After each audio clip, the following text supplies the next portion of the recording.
Live from New Delhi, you're watching DD India News Hour, India's voice to the world. I'm Amritpal Singh. Coming up in the next 1 hour, Prime Minister Narendra Modi inaugurates the Vilhinam International Seaport in Kerala, highlights the coastal states and ports as key drivers of India's growth.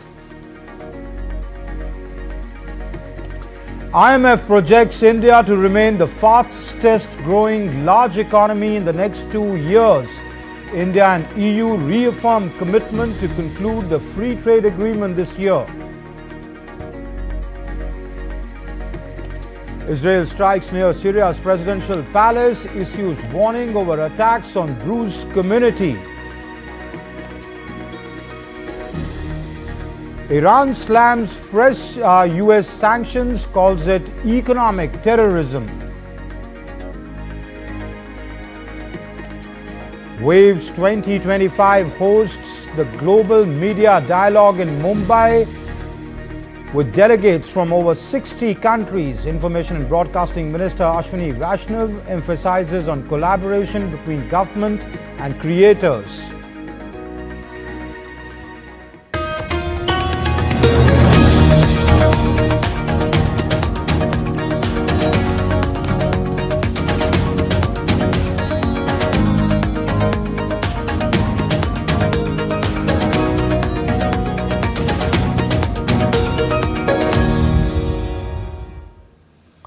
India is projected to remain the fastest growing large economy for 2025-26, reaffirming its dominance in the global economic landscape.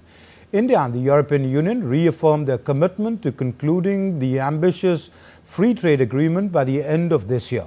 Take a look at this report. The Indian economy is on an accelerated growth path despite the global headwinds of geopolitical unrest and recessionary trends at major global trade pockets.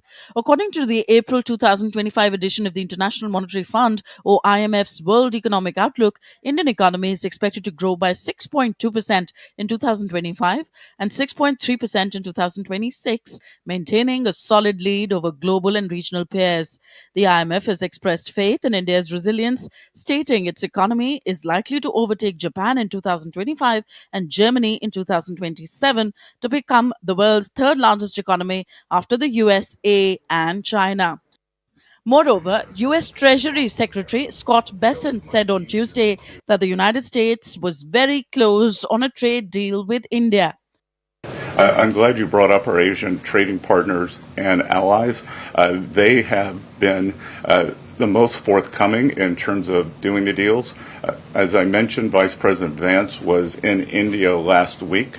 I think that he and Modi made some very good progress. India's Commerce Minister Piyush Goyal met with EU Commissioner for Trade and Economic Security, Maros Sefcovic, in Brussels. Following the meeting, both leaders reaffirmed their commitment to concluding the FTA by the end of 2025. Our goal for the free trade agreement is to have a future-ready agreement that will promote trusted and diversified supply chains and deepen the strategic cooperation between the European Union and India.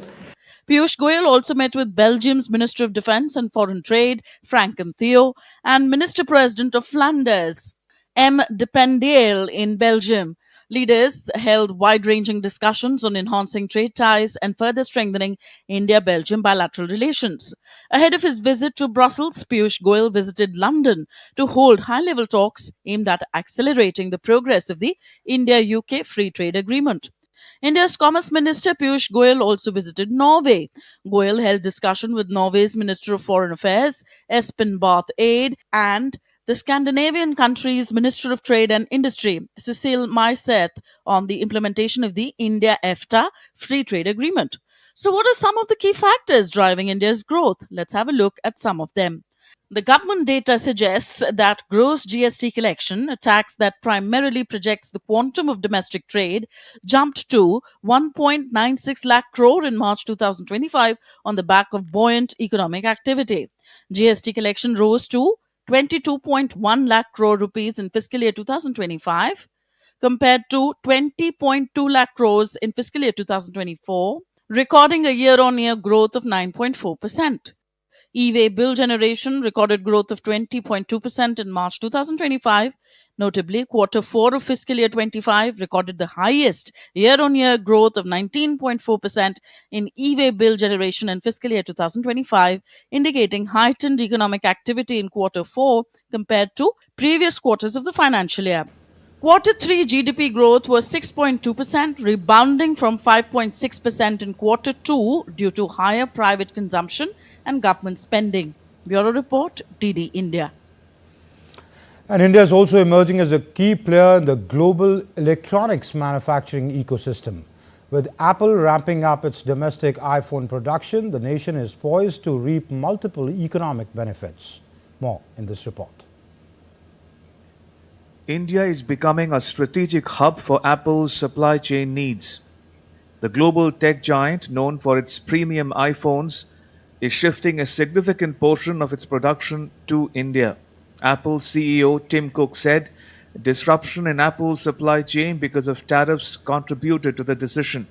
The move is part of Apple's efforts to minimize the aftermath of US tariffs on its sales and profit margins.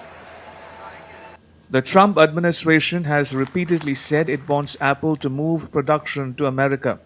But shifting Apple's manufacturing from China to America is challenging because of the intricate global supply chains Apple has built over decades.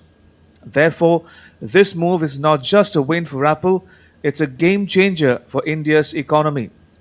Experts estimate that Apple may produce up to 25% of its global iPhones in India by 2025, a significant leap from less than 1% in 2017. The Make in India initiative aimed at enhancing domestic manufacturing capabilities receives a major boost. India is not just producing for its domestic market, it's exporting iPhones to Europe and other regions. This enhances India's profile as an export hub. Apple's suppliers are also setting up base in India. Its strategic geographical location and growing expertise in manufacturing provide Apple with an opportunity to diversify its global supply chain. By establishing production bases in India, Apple not only mitigates risks associated with geopolitical tensions in other manufacturing hubs, but also leverages India's competitive labor costs and improved infrastructure. As Apple cements its presence in India, the ripple effects on employment, exports, skill development, and global perception are clear. The iPhone, once a symbol of global consumption, could now become a catalyst for India's economic ascent. Apple has been manufacturing its products in China for many years, though China will remain the main production hub for non-US markets. Bureau Report, DD India. Wall Street's main indices advanced on Friday as signs of a de-escalation in the trade war with China and a strong jobs report calmed concerns around the economic toll of the tariffs. The tit-for-tat tariffs between the world's two largest economies have kept investors on the edge, with both sides unwilling to be seen as backing down in a trade war that has riled global markets. Further aiding the mood on Friday, inflation in the Eurozone remained unchanged in April, staying higher than the analysts expected, but was unlikely to sway the European Central Bank from its interest rate cutting cycle. Here's a report by DD India's Dheeraj Das. The U.S. economy contracted in the first quarter of 2025, shrinking at a 0.3% annualized rate as businesses rushed to import goods ahead of rising costs driven by tariffs. At a cabinet meeting in Washington this week, President Donald Trump, however, insisted the growth downturn was the legacy of former President Joe Biden's policies. Core GDP, and this is, you probably saw some numbers today, and I have to start off by saying that's Biden. That's not Trump, because we came in on January, this is the quarterly numbers, and we came in and I was very against everything that Biden was doing in terms of the economy, destroying our country in so many ways, not only at the border. The Commerce Department's Bureau of Economic Analysis said in its advance estimate that GDP fell for the first time since the pandemic rebound, following 2.4% growth in the fourth quarter. The figure sharply missed economists' expectations of a 0.3% increase as projected in a poll. Though, on the other hand, the world's largest economy added 177,000 jobs last month, down slightly from a revised 185,000 in March, while the unemployment rate stayed at 4.2%. Even Japan, one of the US's closest allies, acknowledged a contraction in the economic activities. The Bank of Japan warned that tariffs were fueling global economic uncertainty and revised down its growth forecasts while keeping its key interest rate steady. Meanwhile, Eurozone prices rose more than expected last month, and underlying price pressures accelerated, an unwelcome trend that is still not expected to prevent another interest rate cut to insulate the economy from the fallout of a global trade war. According to Eurostat data, inflation in the 20 nations sharing the euro currency held at 2.2%, coming above expectations for 2.1% in the poll of economists, as the price growth in services and unprocessed foods offset the dip in energy costs. Also, consumer price rises in Europe's two biggest economies, Germany and France, slowed in April to 2.2% and 0.8% respectively. European and Asian markets rose on Friday, tracking Wall Street gains as China said it was considering a US offer to negotiate steep tariffs. Even in US markets, both Apple and Amazon both reported disappointing outlooks as tariffs knocked business confidence after markets closed on Thursday. In the Asia Pacific, Hong Kong's economy grew by 3.1% in the first quarter of the year, the city's government said, warning that US tariffs had heightened downside risks in the global economy. Bureau Report, DD India. And US President Donald Trump's administration proposed a $163 billion cut to federal spending next year, which would eliminate more than a fifth of the non-military spending, excluding mandatory programs. The White House Office Management and Budget in a statement said that the proposed budget would raise defense spending by 13% and Homeland Security spending by nearly 65% compared to 2025 enacted levels. Non-defense discretionary spending would be cut by 23% to the lowest level since 2017. The annual White House budget request includes economic forecasts as well as detailed proposals about how much money should be spent by every government agency for that year that starts on October 1. However, it will be the responsibility of the Republican-controlled Congress to craft spending legislation, and what lawmakers ultimately adopt often differs from the White House request. Donald Trump dismissed National Security Advisor Mike Waltz over the Signalgate scandal and appointed Secretary of State Marco Rubio as the interim replacement, marking the first major reshuffle of his second term. More in this report. In a significant cabinet reshuffle on Thursday, US President Donald Trump dismissed National Security Advisor Mike Waltz following mounting controversy over the recent Signalgate scandal. Trump nominated Waltz as the next ambassador to the United Nations. The decision marks the first major shakeup of Trump's second term. Secretary of State Marco Rubio has been appointed interim National Security Advisor after Waltz's departure. Waltz's departure comes in the wake of the Signalgate incident, a major security lapse that unfolded in March when Waltz accidentally added The Atlantic magazine's editor-in-chief Jeffrey Goldberg to a secure signal chat discussing a classified US airstrike on Houthi rebels in Yemen. The group shared sensitive operational details, including precise strike timings. Goldberg later published information from the conversation, triggering bipartisan concerns over information security and Waltz's resignation. Trump thanked Waltz for his service to the nation. The feelings were reciprocated by Waltz, who took to social media to express his gratitude to President Trump. Waltz served a little more than 100 days in Trump's second term.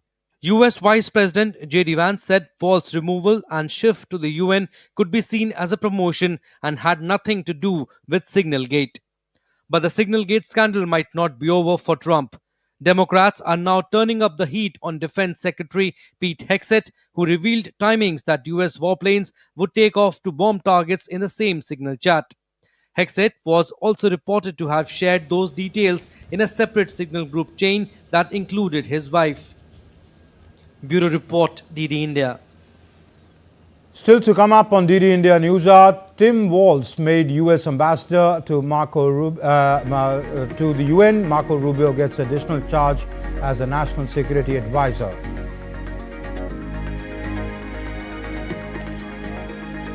Germany's domestic intelligence agency designates far-right alternative for Germany or AfD as an extremist group. Ruling Labour candidate loses to Reform Party candidate in UK by-poll.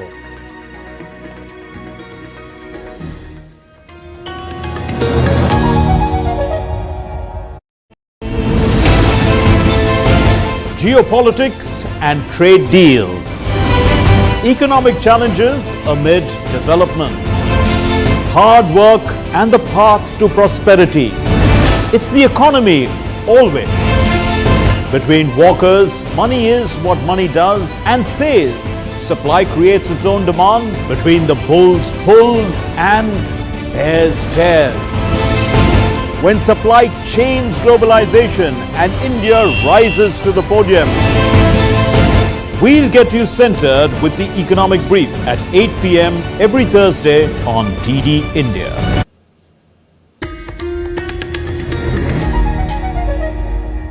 You're watching DD India News Hour. I'm Amritpal Singh. The United States has once again reaffirmed its strong support for India in its fight against terrorism.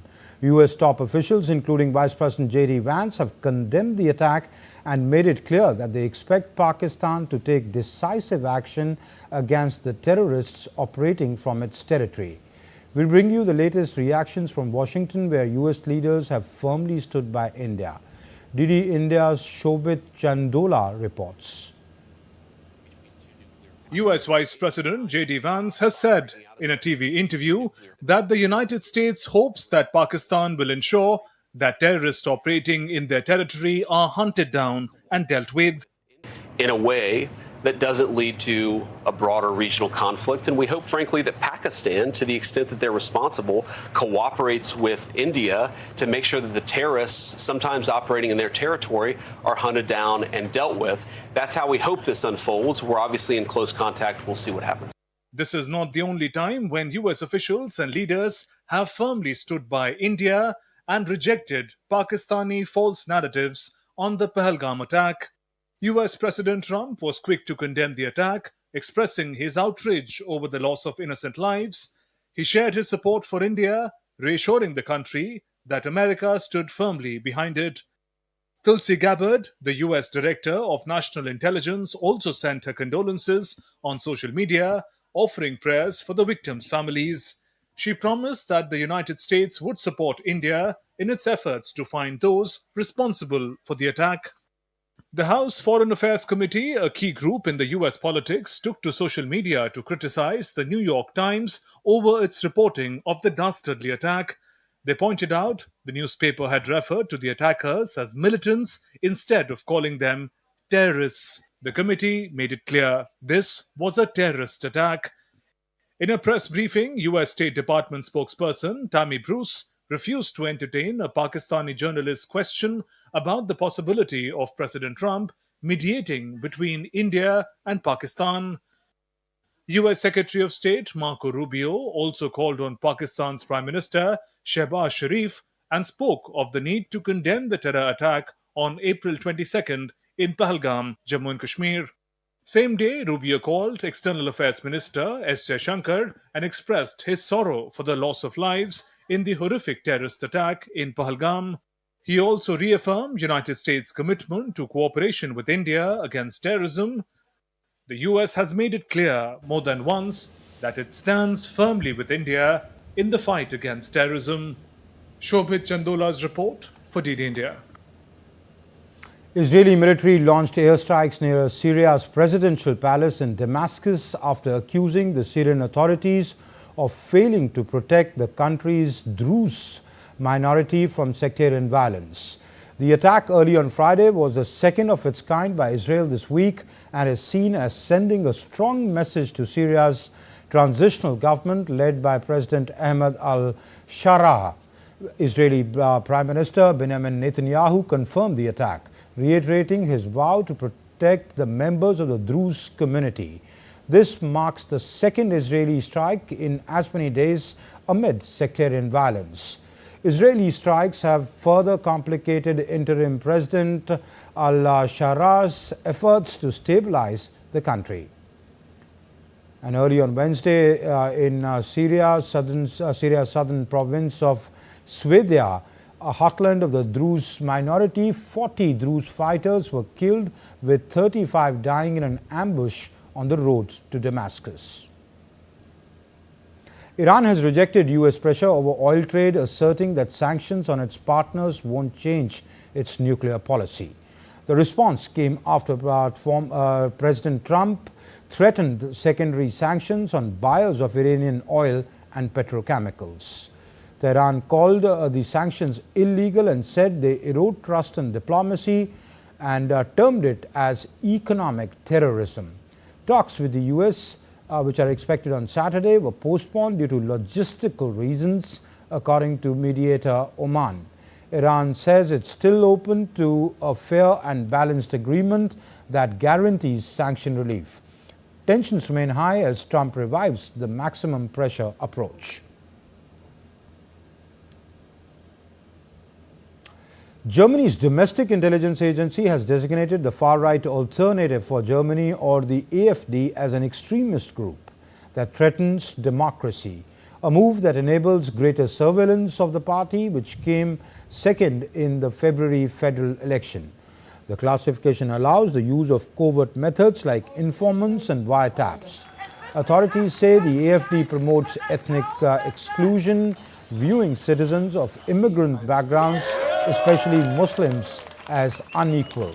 The move comes ahead of Chancellor-designate Friedrich Merz taking office and amid rising support for AfD, which now faces civil service restrictions and political isolation.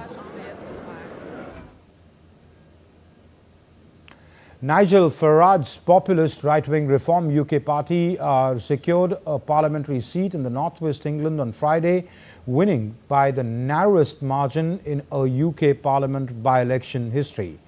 Reform candidate Sarah Pochin defeated Labour's candidate by a mere 6 votes in Runcorn and Hillsby. Labour Prime Minister Keir Starmer, who won one of the largest parliamentary majorities in British history last summer, has experienced the most rapid decline in his popularity or that of any newly elected government. As Australia goes to polls on the 3rd of May, concerns over the costs of living, climate action, student debt and increasing influence of the far right are key issues for voters. Here's a detailed report. Australia is all set for federal elections on May 3rd this year. The elections will decide all 150 seats in the House of Representatives and 40 of the 76 Senate seats. To form a government, a party must secure at least 76 seats in the House. If no party achieves a majority, they will need to form a coalition with another party or parties or with independent candidates, resulting in a hung parliament. Early voting for Australia's general elections has already taken place. About half of the country's 18 million registered voters cast their ballots before Election Day on May 3rd. Now let's take a look at the parties. The Australian Labor Party. It's the oldest political party established federally in 1901. The Liberal Party of Australia. It was formed in 1944 and it united many of the non-Labor political parties and organizations in Australia. The Nationals, it was formed in 1920, was renamed the National Country Party in 1975 and the National Party of Australia in 1982. Since 2003, it has been known as the Nationals. In recent parliaments, there have been up to 16 independent members or members of minor parties. Elected independent members are not affiliated with any political party. Australian Greens, 4 members. Central Alliance, 1 member. Cater's Australian Party, 1 member. Key issues shaping the campaign, including the rising cost of living, housing, insecurity, climate change, and national security. Well, I'm certainly worried about the effect of the climate on this country as well as everywhere else in the world. And I'm hoping somebody in this election is going to make a difference and protect all of us, but particularly the next generations. For this election, with issues that are so big, the biggest issue in Wentworth is obviously cost of living. You've got to vote for a major party if you want a seat at the table again, which people in Wentworth want. Prime Minister Anthony Albanese, leading the Labour Party, is seeking re-election for a second term. Meanwhile, the opposition, led by Peter Dutton of the Liberal National Coalition, is aiming to reclaim power after one term in opposition. Bureau Report, DD India. And Singapore also will go to parliamentary polls on 3rd of May. That will be contested by 11 parties across the city-state of 6 million people, with 2.76 million registered to vote. Here's a report. Singapore's upcoming general election on May 3rd, 2025 is shaping up to be a pivotal moment in its political landscape. The ruling People's Action Party, PAP, is seeking a strong mandate to navigate turbulent times. This election will be the first referendum on Prime Minister Lawrence Wong's leadership since he took over from long-serving Premier Lee Hsien Loong, who stepped down in May last year. Singapore's Prime Minister Lawrence Wong says there is much at stake in the upcoming election. We are in a changed world with turbulence all around. So there is much at stake in this election. Your votes will determine your future and your children's future. Opposition parties like the Workers' Party and Progress Singapore Party are challenging PAP's dominance, aiming to increase their presence in Parliament. Inherited from its British colonizers, the candidate who secures the highest number of votes is elected to office. The opposition is competing in 92 out of 97 seats, as this is the first time since 2011 where not all districts are being contested. The parties running are vying to win over the country's 2.8 million eligible voters for whom voting is compulsory. The key parties contesting the elections are People's Action Party. The ruling PAP has won every election for more than 60 years and has always controlled at least 89% of parliamentary seats. Workers' Party, Singapore's largest opposition party, has framed itself as a check on the PAP. The Workers' Party made historic gains in the 2020 election. Progress Singapore Party, PSP. PSP is among a host of smaller parties contesting in the election. It secured 2 seats for the so-called non-constituency MPs in 2020. Singapore Democratic Party, SDP, contested every general election since 1980 and won 3 seats in Parliament in 1991. Key issues dominating the campaign include rising costs, housing, job security, and the value of having more opposition voices in Parliament. The election also marks the first time new legislation banning digitally manipulated content misrepresenting candidates is in effect. Bureau Report, DD India. Vatican workers hoisted the chimney onto the roof of the Sistine Chapel on Friday ahead of the next week's papal conclave. The rust-colored pipe fixed atop the 15th century chapel will be used to burn ballots during the secret vote to elect a new pope. The conclave begins on 7th of May with cardinals holstered inside as they choose the next leader of the 1.4 billion member Catholic Church. Black smoke from the chimney will signal no decision, while white smoke will announce the election of the 267th Pope. The chimney is visible from nearby St. Peter's Square, where crowds are expected to watch for the historic signal. Still to come up on DD India News Hour, we discuss India's growth story with a special guest. Relics of Lord Buddha from Sarnath arrive in Vietnam for the UN Vesak Day celebrations. Kedarnath temple opens for devotees, marking the beginning of the Char Dham Yatra.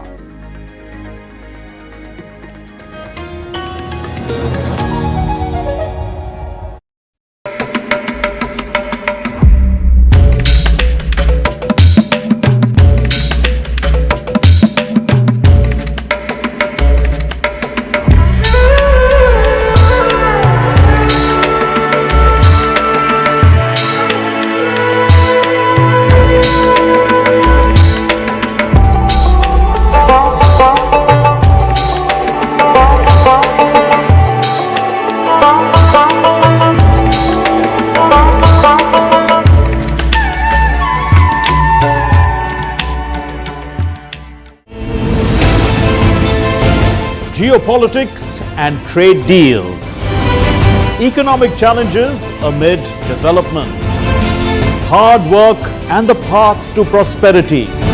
It's the economy always. Between walkers, money is what money does and says. Supply creates its own demand. Between the bulls pulls and bears tears. When supply chains globalization and India rises to the podium, we'll get you centered with the economic brief at 8 p.m. every Thursday on DD.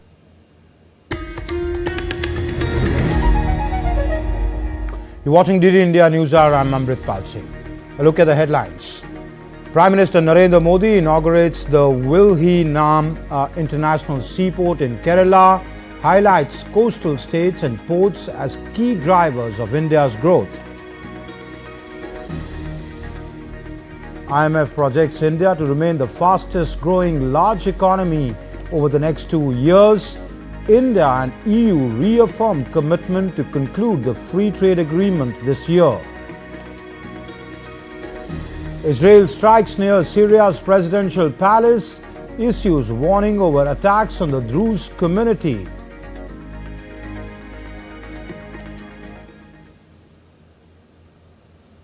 Prime Minister Narendra Modi embarked on a significant development push across southern India on Friday, unveiling a series of mega projects aimed at bolstering the nation's infrastructure, economy and defense preparedness. Take a look. In a landmark moment, Prime Minister Narendra Modi dedicated the Vilhinam International Deepwater Multipurpose Seaport to the nation in Thiruvananthapuram, Kerala. Built at a cost of Rs 8,800 crore, the port is set to become a game changer in India's maritime sector. The Prime Minister hailed the project as a symbol of transformative progress and said it will help offset major revenue losses by enhancing trade efficiency. अभी तक भारत का 75% transshipment Bharat के बाहर के port पर होता था। इससे देश को बहुत बड़ा रेवेन्यू लॉस होता आया है। ये परिस्थिति अब बदलने जा रही है।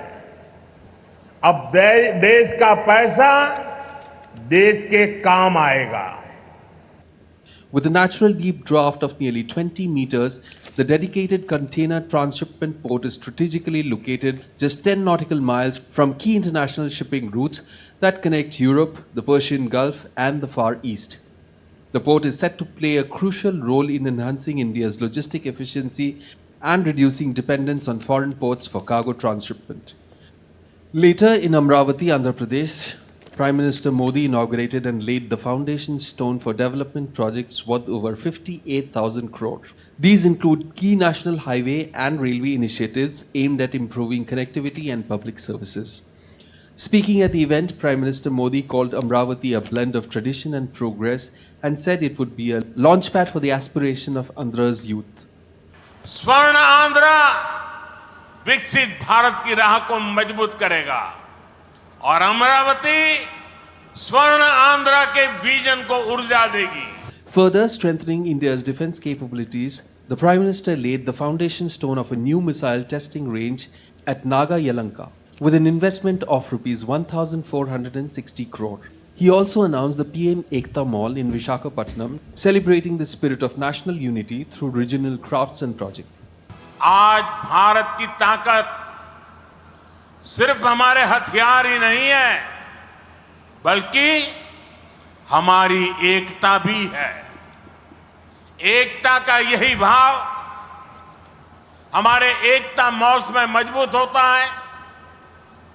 देश के अनेकों शहरों में एकता मॉल्स बनाए जा रहे हैं. मुझे खुशी है कि अब विशाखापत्तनम में भी एकता मॉल बनेगा. In a move promoting wellness and global harmony, the Prime Minister confirmed that Andhra Pradesh will host the central function of International Yoga Day on June 21st. He announced that he will personally participate in the event, underscoring the growing global enthusiasm for yoga.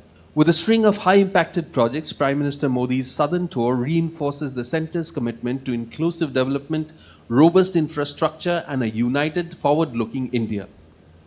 Amish Mahajan's report for DD India. And to talk about India's projected growth numbers for the next 2 years that the IMF has put out, saying that India will be the fastest growing large economy over the next 2 years. I'm joined by Shubhamay Bhattacharjee. He's senior economic journalist. Shubhamay, thank you for joining us. Do we have Shubhamay? Can you put Shubhamay on the screen, please? All right, we have Shubhamay with us. Hi, Shubhamay. Good to see you. Shubhamay, while the projected global growth is pretty subdued, some countries facing stagnation, projected contraction even, what is it that is making India grow still? One of the great things that has happened for India this year is the fact that we have been able to keep our domestic demand intact. Okay. A very major number at this stage is the GST number, which has been released yesterday. Now, the gross number is about 2.37 lakh crore. The net is about 2.08 lakh crore. What it does show is a remarkable ability of the economy to be able to keep itself growing. And this is coming from the domestic movement of the economy. And that, I think, is something that is essentially keeping the Indian economy on an even keel, despite all the disturbances in other parts of the world. Yeah. Okay, Shubhamay,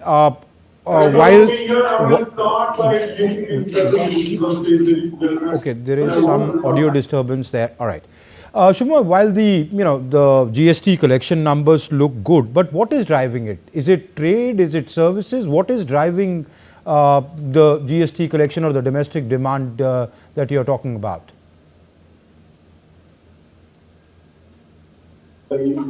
Yeah. Hello. Yes, Shubhamay, can you hear me? Will you repeat the question once again? I said, while the GST collection numbers are impressive, but what is driving this domestic demand? Where are these GST collections coming from? Trade? What is driving the demand?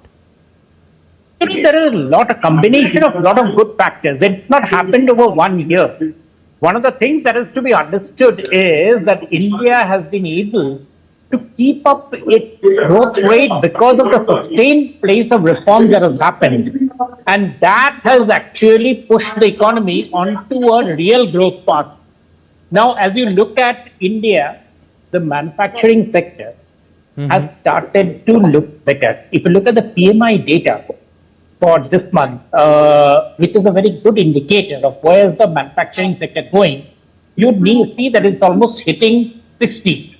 The services sector is also hitting somewhere near.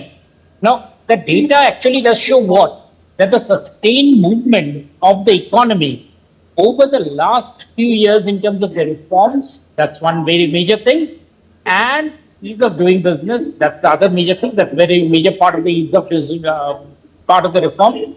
The third part is that it has actually led to a stabilization of the economic movement in different parts of the economy. So when you see that what is happening in social, in many sectors, you see a fundamental stabilization of the economy, which is something which we can now feel comfortable about. In fact, that is what is drawing in investors on a consistent basis into the economy. Yeah. Okay. Shubhamay, also, I mean, if you look at the whole economy, though manufacturing numbers are improving, agriculture is also growing, but at a much smaller pace. Services is what is mainly driving. But in the long run, services cannot, take the economies. Economies cannot survive just on services. So, what sort of reform does needs to be brought in, especially in agriculture? Very important. In fact, if you look at our agriculture sector, a very important thing that happened is that last year, if you look at the GDP data, and I'm talking about 24-25, not 23-24, the growth rate of the economy for agriculture was very high. Okay. On top of that, this year's estimated NSO data for agriculture is actually showing a very high number. So it just shows that despite the high base, agriculture is still showing even a higher growth. But that's something significant. And when you look at what's happening, what we expect for the monsoon, the long period data, that is also showing something very impressive number. So overall, I expect that the agricultural sector will keep on being a very buoyant part of the Indian economy. Yeah. All right. Okay, Shubhamoy, we'll leave it there. That's all the time we have for. But thank you very much for joining us and giving us your perspective on the reasons behind the projected growth for India. And let's now take a look at other stories making news today. The Indian Air Force conducted a flypast and landing drills on a 3.5 kilometer stretch of under construction Ganga Expressway in Uttar Pradesh's Shahjahanpur, showcasing operational readiness.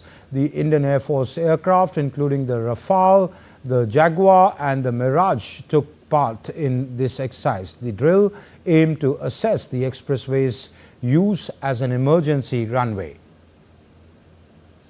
Union Minister Kiren Rijiju led a high-level Indian delegation to Vietnam on Friday, escorting the sacred Buddha relics from Sarnath for public exposition during the UN Day of Vesak 2025.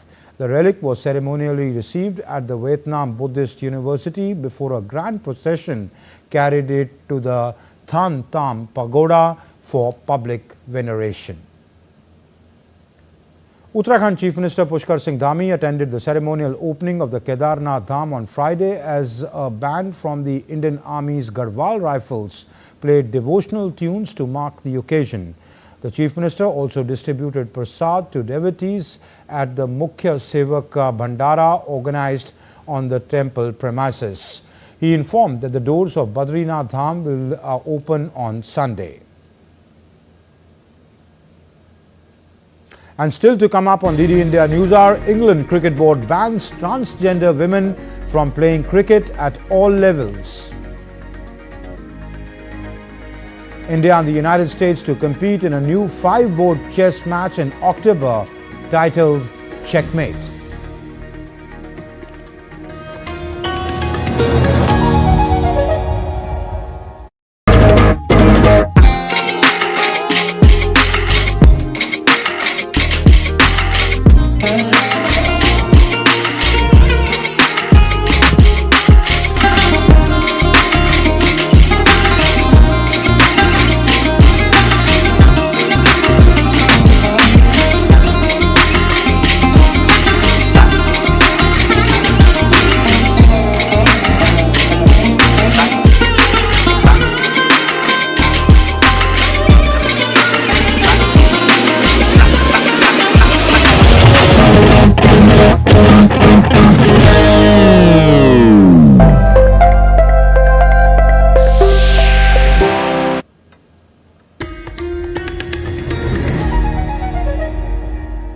You're watching DD India News Hour. I'm Amritpal Singh. Chilean authorities issued a tsunami warning for the country's southernmost region on Friday morning after a major 7.5 magnitude earthquake struck in the Drake Passage, the body of water separating South America and Antarctica. President Gabriel Boric echoed the call for evacuation of the coastline through Magallanes region. The U.S. Geological Survey said that the quake struck at a shallow depth of 10 kilometers, 2.19 kilometers from the Argentine city of Ushuaia in the Tierra del Fuego province and a similar distance from the Chilean town of Puerto Williams. It placed the magnitude at 7.4, slightly below the 7.5 reported by Chile's National Seismological Center. And now some updates from the WAVE Summit, which is going on in Mumbai.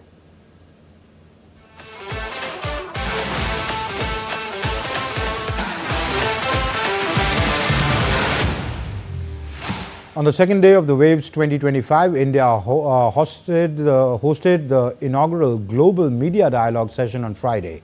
that brought together delegates from over 60 countries, marking a significant step in positioning India at the forefront of global media and entertainment discourse.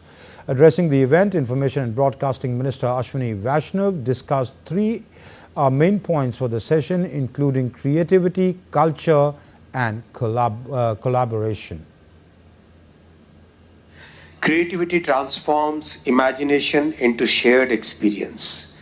As a government, we must provide a fair chance for everyone to showcase their story to the world. We must incentivize local content promotion and enforce IP rights in a proper framework, among other things that we need to do in creativity. And Ashwini Vaishnav stated that culture inspires creativity and helps connect people. Culture inspires creativity and it connects people across borders. We must support policies that preserve and promote all cultural forms. Focus is shifting towards local stories, the local culture, and we aim to build people-to-people and country-to-country exchanges. Vaishnav also stressed the importance of collaboration between government and creators to make a mark, underlining the fact that no one stakeholder can act alone. Nothing happens in an island. We all have to collaborate for common success. We believe that tie-ups, collaborations between government, industry and creators and government to government, these collaborations have a huge value. Practical steps in this include co-production treaties, easing licenses, easing talent movement, having joint funds, having jointly created standards and clear rules for the upcoming technology. External Affairs Minister of India, Dr. S. Jaishankar, gave the keynote address at the Global Media Dialogue. Speaking at the World Audiovisual and Entertainment Summit, or WAVES 2025 in Mumbai, Jaishankar emphasized on 5 major objectives of the summit. Jaishankar said it is essential to give voice to heritage and creativity and called for a plural world that upholds the strong cultural dimensions. We all speak of a world under transformation. It is vital to recognize that the process of change actually has a strong cultural dimension. The truth is that the world is intrinsically and essentially diverse, and that pluralism has been suppressed in the past by both colonialism and big power dominance.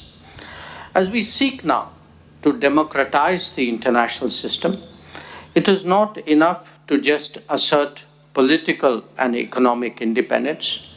It is equally essential that we give voice to our traditions, to our heritage, to ideas, to practices, and to our creativity. And Dr. Jaishankar also touched upon the dynamics of artificial intelligence and advised young talents to embrace it with a sense of responsibility. We all sense, we all know that the era of AI holds possibilities beyond imagination.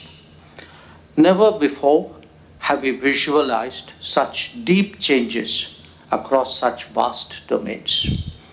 Never before can we combine innovations from such diverse fields so effectively.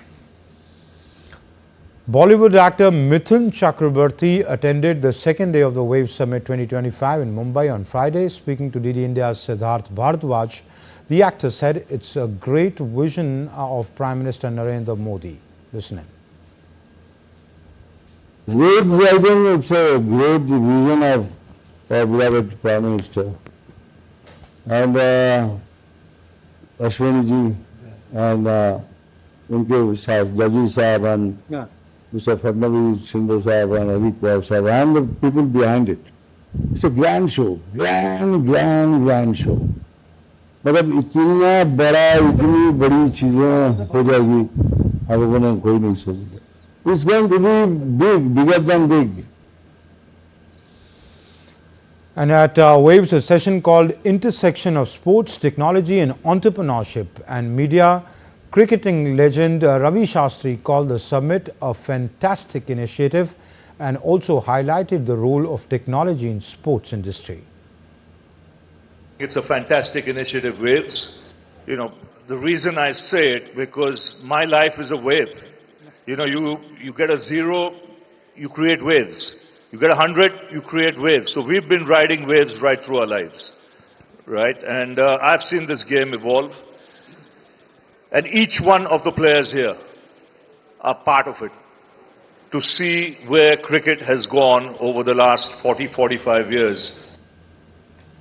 And as Waves 2025 celebrates the spirit of Vasudhaiva Kutumbakam, the belief that world is one family, creators, businesses and collaborators have gathered to showcase their talents and elevate their content to a global stage.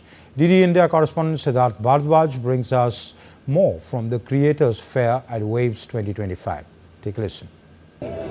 Create in India and create for the world. This is the message that is going out here at Waves 2025, celebrating the spirit of Vasudhaiva Kutumbakam. The world is one family. This is a summit which provides creators, businesses, collaborators a great opportunity to come showcase their prowess and take the content beyond the borders. Right now I'm here at Creators Fair at Waves 2025, and the technology here which is used is magnificent. Be it VFX Vault to Film Fiesta to Comic Corner, everything defines technology in a way never told before. Here you can see this technology captures you from all the angles and the desired result, and in fact the result which comes out is amazing. So this is a 3D scanning setup called photometric 3D scanning. It's the most advanced scanning technology in the world, and using this we're scanning celebrities, actors to recreate their digital avatars or digital humans.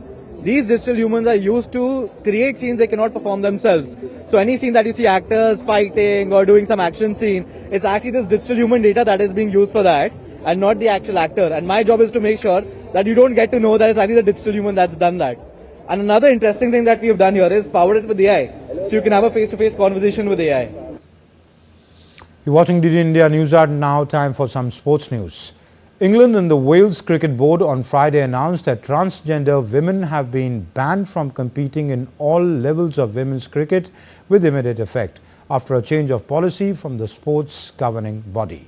In an update to its transgender regulations, the ECB said only those whose biological sex is female will be able to participate in the women's and girls' cricket.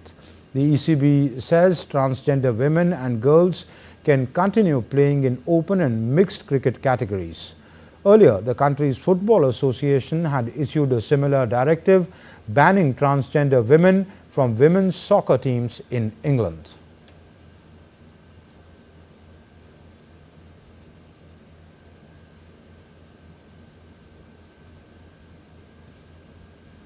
World Chess Champion D. Gukesh will lead India against Grandmaster Hikaru Nakamura and the US in a new 5-board team match which will take place in Arlington on October 4th this year.